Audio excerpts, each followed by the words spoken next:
Hello বন্ধুরা, সবাই কেমন আছো? আশা করছি ভালো আছো। চলো আজকের ক্লাসটি আমরা দেখে নেই। গল্প পড়ি 2। আনোয়ারা সৈয়দ হক 1940 একজন বিশিষ্ট কথাসাহিত্যিক, শিশু সাহিত্যিক হিসেবে তিনি সুপরিচিত। শিশু কিশোরদের জন্য রচিত তার উল্লেখযোগ্য বইয়ের নাম ছানার নানা বাড়ি, বাবার সঙ্গে ছানা, ছানা ও মুক্তিযুদ্ধ ইত্যাদি। নিচের গল্পটি তার কত রকমের গল্প বই থেকে নেওয়া হয়েছে। গল্পটি প্রথমে নীরবে পড়ো, পড়ার সময় বোঝার চেষ্টা করো, এরপর সরবে পড়ো। একদিন ভোরবেলা, লিখেছেন আনোয়ারা সৈয়দ হক। ফাল্গুন মাস, বেশ ফুরফুরে বাতাস বইছে।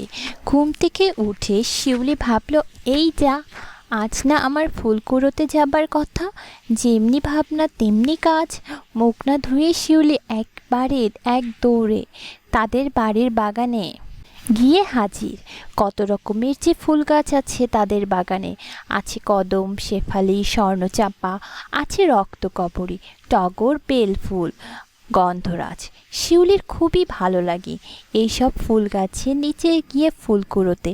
শিউলির কোনো ভাই বোন নেই, তাই বেচারি একা একাই ফুল কুড়িয়ে বেড়ায়, একা একাই ফুল দিয়ে মালা গাঁথে, খেলা করে। সে সবেমাত্র নতুন ক্লাসে উঠেছে, পড়াশোনার বেশি চাপ নেই। আর চাপ থাকলেও শিউলির পড়া শিখে ফেলতে বেশি দেরি লাগে না। ওর মাথায় খুব বুদ্ধি তো, যা পড়ে তাই মনে রাখতে পারে। এই ভোরবেলাটা শিউলির খুব ভালো লাগে। তখন সবাই ঘুমিয়ে থাকে, এমনকি শিউলির পুষি বেড়ালটা পর্যন্ত। আর চারদিকে কোনো হইচই নেই, শুধুমাত্র পাখিদের হইচই ছাড়া। শিউলি আজ হেঁটে হেঁটে একেবারে বাগানের পশ্চিম দিকে চলে গেল। এদিকে বুনো গাছগাছালির ঝোপ, আর তার ভিতরে একটা ফুলে ভরা গন্ধরাজ গাছ। অনেক ফুল সেই গাছে। শিউলি ভাবল, যাই, আজ গন্ধরাজের মালা গাঁথি। এই কথা ভাবতে ভাবতে শিউলি ঝোপের ভেতরে হামাগুড়ি দিয়ে ঢুকে পড়ল। তারপর গন্ধরাজ গাছটার দিকে উঠে দাঁড়িয়ে হাত বাড়িয়ে দিল। এমন সময় সে চমকে গিয়ে শুনতে পেল কে যেন সরু গলায় চিৎকার করে বলছে, ওরে বাবারে, মরে গেলাম রে, আমাকে বাঁচাও রে। কথা শুনে তো ভয়ে শিউলির মাথার চুল দাঁড়িয়ে গেল। এসব আবার কি কাণ্ড? ঝোপের মধ্যে কে আবার কোথায় সাহায্য চাইছে?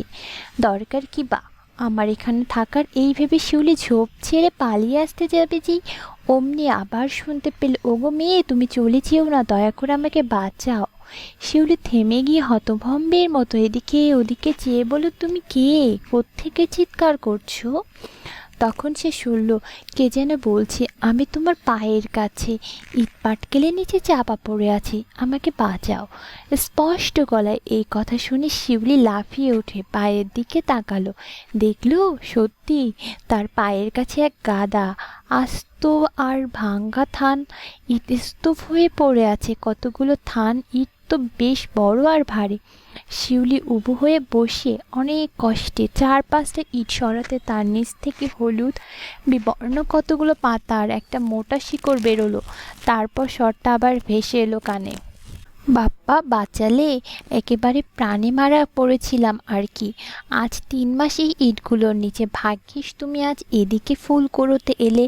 রোজই তো দেখি অন্যদিকে বসে ফুল কুড়াও, মালা গাঁথো, আমাদের এদিকে ফিরেও তাকাও না। আমি মনে মনে ভাবি, আমার মতো অসহায়ের দিকে কে বা ফিরে তাকায়? শিউলি অবাক হয়ে কথাগুলো শুনে মাটির দিকে তাকিয়ে জিজ্ঞেস করলো, তুমি কে? উত্তর শুনল, তুমি কি আমাকে দেখতে পাচ্ছ না? কি দুঃখের কথা, খামোখাই আমি এতক্ষণ কথা বললাম। এই কথা শুনে শিউলি থতমত হয়ে বলল, আমার পায়ের কাছে কিছু হলুদ গোল পাতা আর তার মোটা একটা শিকড় ছাড়া আর কিছুই তো দেখতে পাচ্ছি না। এটাকেই তো আমি এখন ইট সরিয়ে বের করলাম। শিউলির কথা শোনা মাত্র ওমা, শিউলির চোখের সামনেই শিকড়টা নড়েচড়ে বলে উঠল, আহা, আমাকে শিকড় বলে ডেকো না, আমি মনে দুঃখ পাবো।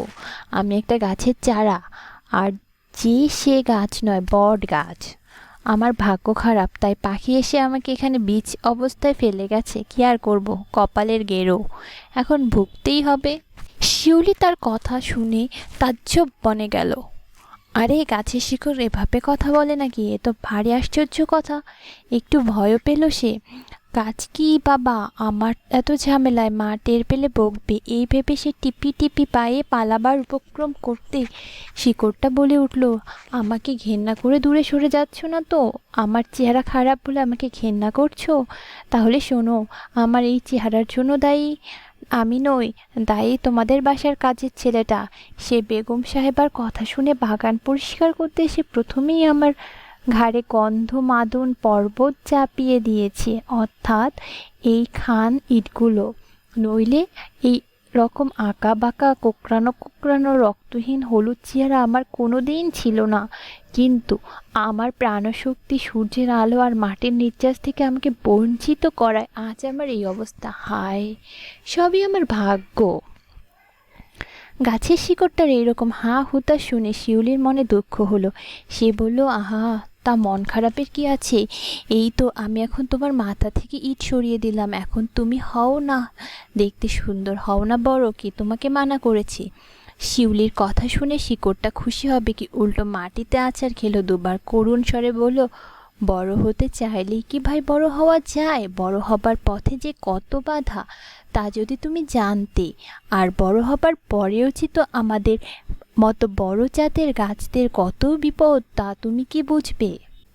শিউলি বলল, ও মা, তাই বলে তুমি বড় হবে নাকি? যারা বড় হয় তারা সমস্ত বাধা বিপত্তি দুপায়ে দলেই বড় হয়। তার কথা শুনে শিকড়টা বলল, কারা দুপায়ে বাধা দলে বড় হয় সে বাপু আমি জানিনি, আমি বরং দেখেছি। আমি অন্য লোকের পায়ের নিচে পড়ে চিড়ে চ্যাপ্টা হয়ে যাচ্ছি, একদম বেড়ে উঠতে পারছি নে। শিউলি তাই শুনে তড়িঘড়ি করে বলল, আহা, সে তো খুব দুঃখের কথা। তোমার বয়স কত গো? শিকড়টা বলল, আমার বয়স অবশ্য খুবই কম, মাত্র 50 বছর 3 দিন। তোমার চেয়েও সামান্য ছোট আমি। তার কথা শুনে শিউলি চোখ কপালে তুলে বলল, বলো কি, কি সর্বনাশ! তুমি তো দেখি আমার বড় চাচার চেয়েও বড়, আর বলছো তুমি আমার চেয়েও ছোট। শিউলির কথা শুনে শিকড়টা একটু বিরক্ত হয়ে বলল, গাছ হিসেবে আমি ছোট না তো কি? আমাদের একজনের জীবনের আয়ু কত জানো? তোমাদের 10 পুরুষের চেয়েও বেশি। আমার তো সেই হিসেবে দুধের দাঁত বেরিয়েছে মাত্র। অবশ্য আমার বুদ্ধি খুব বেশি, তাই এই অল্প বয়সে অনেক কিছু জানতে পেরেছি। শিউলি তার কথা শুনে অবাক হয়ে বলল, তার মানে এই 50 বছর তুমি এখানে পড়ে আছো? আমার জন্মেরও আগে থেকে? তার কথা শুনে যেন মন খারাপ হয়ে গেল শিকড়টার। সে বিমর্ষ গলায় বলল, তাই বটে, আমার যে ভাগ্য খারাপ তা তো আগেই তোমাকে বলেছি। যদি ভাগ্য ভালো থাকতো তাহলে হয়তো আজ আমি দাঁড়িয়ে থাকতাম হাইকোর্টের মোড়ে কিংবা শহীদ মিনারের পাশে। অবশ্য তাহলেও যে খুব নিরাপত্তা থাকতো এ কথা জোর গলায় বলতে পারছি নে। আচ্ছা, বলতে পারো তোমরা মানুষেরা এত নিষ্ঠুর কেন? শিউলি তার কথা শুনে ব্যতিব্যস্ত হয়ে বলল, কেন কেন? শিকড় বলল, নিষ্ঠুর নয়, যেভাবে তোমরা আমাদের নিধন করছো অচিরেই তো দেখি পুরো পৃথিবীটাকেই বিরান একটা এবড়ো খেবড়ো মাঠ করে ছেড়ে দেবে। সেখানে একটা গাছ নেই, একটা পাখি নেই। তার কথা শুনে শিউলি ঘাবড়ে গিয়ে বলল, কেন পাখি নেই কেন? শিকড়টা বলল, পাখি কি করে থাকবে? গাছ ছাড়া কি পাখিরা বাঁচতে পারে? গাছের ডাল ছাড়া কোথায় বসে ওরা গান গাইবে, বাসা বাঁধবে? শিকড়টা এমন বুড়ো ট্যাপনা কথা শুনে শিউলি ঠোঁট উল্টে বলল, ইস, তুমি বললেই হলো না, এত গাছ পৃথিবীতে কি কেউ কেটে সাফ করতে পারে? শিকড়টা বলল, পারে না। পৃথিবীর কত বড় বড় দেশের জঙ্গল সাফ হয়ে গেছে জানো? জঙ্গল কেটে গাছ কেটে কি বিচ্ছিরি সব ইমারত কলকারখানা মানুষ তৈরি করছে, তুমি তার খোঁজ রাখো? আমাদের মতো নিরীহ গাছেরা কিভাবে বড় হতে না হতে এই ধুলার ধরণীতে শেষ নিঃশ্বাস ত্যাগ করছে তোমাদের অত্যাচারে, তার কোনো খবর রাখো? শিকড়টার কথা শুনে শিউলি হঠাৎ করে কেন জানি লজ্জা পেল। সে মাথা চুলকে বলল, সেসব তো অন্য দেশে, আমাদের এই বাংলাদেশে শুধু গাছের শোভা, পাখির কাকলি, ঝরনার গান। শিউলির কথা শুনে শিকড়টা হঠাৎ ফোঁস ফোঁস করে শব্দ করতে লাগলো। ভয় পেয়ে শিউলি পিছিয়ে গিয়ে বলল, ও কি, সাপের মতো ফোঁস ফোঁস করছো কেন? কামড়ে দেবে নাকি? শিকড়টা তাই শুনে তাড়াহুড়ো করে উত্তর দিয়ে বলল, না না, কামড়াবো কেন, আমি কি সাপ? তোমার কথাটা শুনে একটু আপন মনে হেসে নিলাম আর কি। আমাদের আবার তোমাদের মতো মুখ নেই কি না, তাই হাসিটাও আমার সুন্দর আসে না। তাই যাই হোক, নিজের দেশ সম্পর্কে এত উঁচু ধারণা তোমার কবে থেকে হলো বলতে পারো? শিউলি তার প্রশ্ন শুনে বিরক্ত হয়ে বলল, এ তুমি কি বলছো? শিকড় বলল, বলছি এই জন্য যে নিজের দেশ সম্পর্কে তোমার কোনো ধারণা নেই বলে। গাছগাছালি বিষয়ে তো আরও নেই, নইলে খবরের কাগজ খুললেই চোখে দেখতে পেতে কিভাবে দিনের পর দিন, মাসের পর মাস, একরের পর একর জমির গাছপালা সব ধ্বংস হয়ে যাচ্ছে। তোমাদের সরকার আইন করেও কিছু ঠেকাতে পারছে না। যে দেশে মানুষের মনে গাছদের জন্য একটু মায়া মমতা নেই, সে দেশে কোন আইন এই ধ্বংসযজ্ঞ ঠেকাতে পারে? শিউলি এ কথা শুনে আবার মাথা চুলকে পড়ল। তা বাড়িঘর তৈরি করতে গেলে, কলকারখানা ঠিক মতো গড়তে গেলে কিছু গাছপালা তো কচুকাটা হবেই। এতে আর আশ্চর্য হবার কি আছে?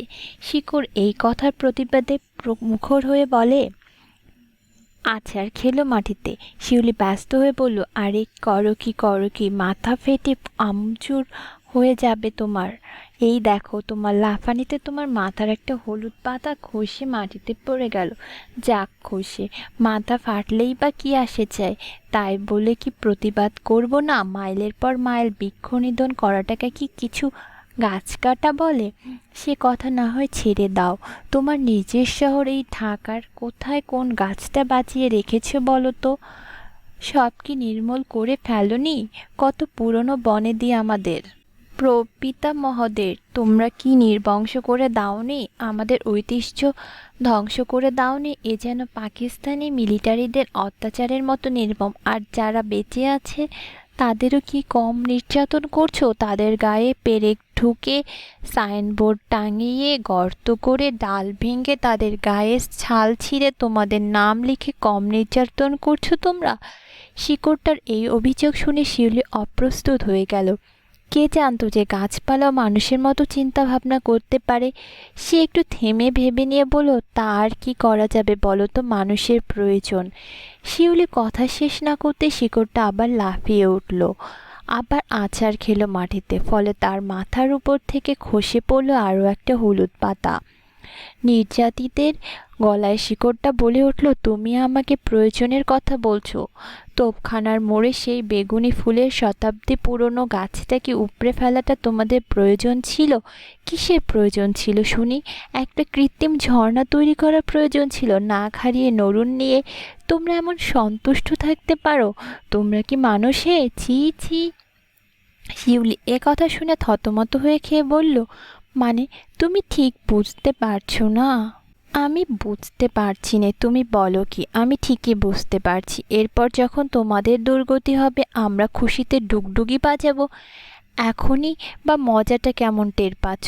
এখন যখন বৈশাখ মাসে আকাশে গনগনে রাগী সূর্য তার রাগ ঢেলে দেয় তোমাদের মাথার ওপর, তখন তোমরা ইয়া নফসি ডাক ছেড়ে কোথায় আশ্রয় নাও? আগে যেমন দরকার হলে গাছের ছায়ায় ছায়ায় হেঁটে চলে যেতে, এখন কেমন লাগে রাস্তা দিয়ে হেঁটে যেতে? হু হু বাবা, একে বলে ওস্তাদের মাত। ও মার খাবে তোমাদের একেবারে শেষ রাতে। এই কথা শোনার পর শিউলি রাগ হয়ে গেল। শিউলি বলল, কেন মার খাবো? কেন? আবার গাছ লাগাবো। গাছ বড় হতে আর কতদিন? শিকড়টা শিউলির কথায় আবার দুবার ফোঁস করে উঠল, অর্থাৎ হাসলো। তারপর বলল, সেই গাছ বড় হতে হতে তোমার নাতি নাতকুর হয়ে যাবে। সেই যে অনাদিকাল থেকে তোমরা কিছু শৌখিন গাছ লাগিয়ে রেখেছ পথের দুধারে, কটা গাছ আদর করে তোমাদের ব্যজন করেছে বলো তো? এবার সত্যি রেগে গেল শিউলি, ধমক দিয়ে বলল, তুমি তো ভারী বকবক করো দেখছি। তোমার নাম কি, বকুয়া বোড়া? আমি এই ভোরবেলা মন ভালো করে ফুল কুড়োতে এলাম, তুমি দিলে সেটা একেবারে মাটি করে। এটা কি তোমার উচিত হলো? তার কথা শুনে শিকড়টা চুপ করে থাকলো। শিউলি জোর গলায় বলল, কি কথা বলছো না যে? শিকড় বলল, ভাবছি আসলে বাস্তবে যা ঘটছে তা থেকে কি দূরে সরে থাকা যায় বেশি দিন, তুমিই বলো। শিউলি তখন বলল, খুব যায়। তুমি এখনো ছেলে মানুষ, মাত্র 50 বছর 3 দিন হচ্ছে তোমার বয়স। এখন তোমার কাজ হচ্ছে লেখাপড়া শেখা, বড় হওয়া, বংশের মুখ রক্ষা করা। তোমার লেখাপড়া তো আমার মতো স্কুলে গিয়ে কষ্ট করে করতে হয় না। এখানে বসে বসে ঝোপের ফাঁকে ফাঁকে চোখ চালিয়ে তুমি বিদ্যা অর্জন করো। প্রকৃতি হচ্ছে তোমার হেড স্যার। সকাল থেকে সন্ধে অবধি বিদ্যা অর্জন হচ্ছে তোমার কাজ। তোমার এমনিতেই ঘিলুতে সূর্যের আলো কম লাগার জন্য বুদ্ধি কমে যাচ্ছে, তার ওপর এত আজে বাজে চিন্তা তোমার মাথার জন্য খুব খারাপ, বুঝলে? শিকু নাছোড় বান্দার মতো গলা মোটা করে বলল, বুঝলাম, কিন্তু। শিউলি গো করে ধরে বলল, কোনো কিন্তু টিন্তু নেই, যদি তা না করো তাহলে আবার আমি এই থান ইটটা তোমার গাড়ে ফেলে চলে যাব, আর কোনোদিন এদিকে আসবো না, তখন বুঝবে মজা। শিউলির এই হুমকিতে ওমা ম্যাজিকের মতো কাজ হলো। শিকড়টা হঠাৎ আকাশের দিকে মুখ তুলে গলা শুরু করে আপন মনে বলতে লাগলো, তাই তো, আমি এখন ছেলে মানুষ, মোটে 50 বছর 3 দিন আমার বয়স, তবু যাও বা মাথায় বুড়ো হতুম, ইট চাপা পড়ে আমি বামন হয়ে গেছি। ভালো করে পাতা ছাড়তে পারিনি, পাতায় সবুজ রং লাগাতে পারিনি, মাটি থেকে রস শুষতেও পারিনি, কোনো রকমে উমড়ো দুমড়ো হয়ে বেঁচে আছি। কাজ কি বাপু? আমার বড় বড় কথা কি মাথা ঘামাবার? এর জন্য কেউ কি আমাকে খেতে দেবে না পড়তে দেবে? খামোখা এই অল্প বয়সে সত্যি কথা বলতে গিয়ে প্রাণটা খোয়াবো নাকি? না বাপু, আমি এত বোকা নই। এই বলে সেই গাছের শিকড়টা সরু গলায় দুলে দুলে করুণ স্বরে গান গাইতে লাগলো, যেদিন হবে দুঃখের শেষ, নেচে গিয়ে সত্যি কথা বলবো বেশ, আহা, যেদিন হবে দুঃখের শেষ। শিউলি মন দিয়ে যখন গানটা শুনছে, অমন এক সময় তার কানে ভেসে এলো মায়ের ডাক, শিউলি কোথায় তুই? ঘরে ঘরে ফিরে আয় মা। মায়ের ডাক শুনে চমকে গেল শিউলি, ভাবল, তাই তো, কোথায় সে? এই ঝোপের ভিতরে গন্ধরাজ গাছের কাছে দাঁড়িয়ে কী সে ভাবছে? ভালো করে তাকিয়ে দেখলো তার পায়ের কাছে মুখ থুবড়ে পড়ে আছে পাতা ছেঁড়া এক বট গাছের চারা। ইট চাপা পড়ে হলুদ হয়ে গেছে তার শরীর, আর কোনো দিকে কোনো শব্দ নেই। শিউলির গা কেমন শিরশির করে উঠল, সব আমার চোখের ভুল, এই ভেবে এক দৌড়ে ঘর ফিরে এলো সে। এবার আমরা শব্দের অর্থগুলো দেখে নেই। শব্দের অর্থ: ইমারত, দালান, উপক্রম, প্রস্তুতি। উমড়ো দুমড়ো, দুমড়ানো মোচড়ানো। নরুন, নখ কাটার হাতিয়ার। নাছোড়বান্দা, সহজে ছাড়তে চায় না এমন প্রপিতামহ, পিতামহের পিতা। বিমর্ষ, মনমরা। বুড়ো ট্যাপনা, পাকামো। মাত্তর, মাত্র। মিলিটারি, সেনাবাহিনী। শতাব্দী, 100 বছর। হাইকোর্ট, উচ্চ আদালত। আজকের ক্লাসটি এখানেই শেষ করছি। দেখা হবে পরবর্তী কোনো ভিডিওতে। সবাই ভালো থাকবে, সুস্থ থাকবে।